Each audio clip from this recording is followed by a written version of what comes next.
children, please come forward.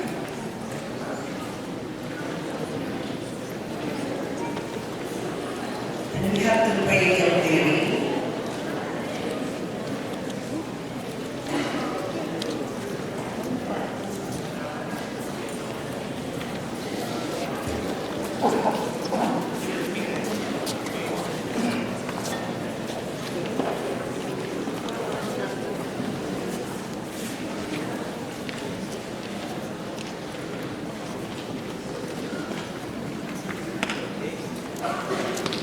Okay, thank you, children, for being here tonight, for listening on the reason instead of being just at home or playing games.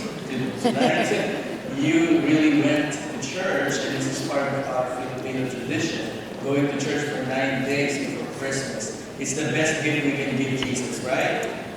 Okay. We continue on asking God to bless you together with Father Adam. Pray for you, ask God to bless you. Oh God, our loving Father, we ask your blessing upon these children.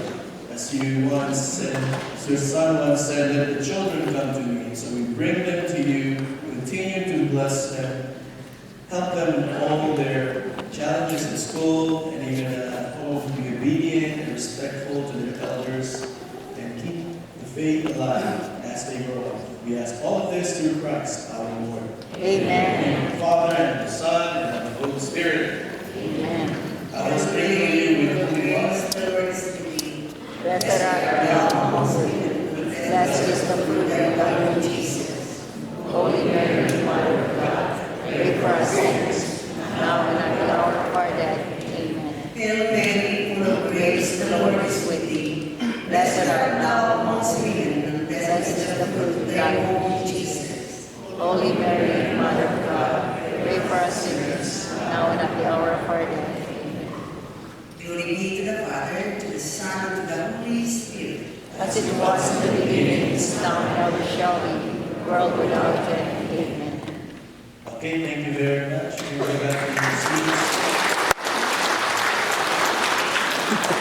Maraming salamat po at naway pagdaraan kayo lahat ngayong kapastahan.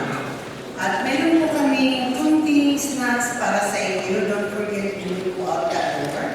And thank you also to whoever donated the funds.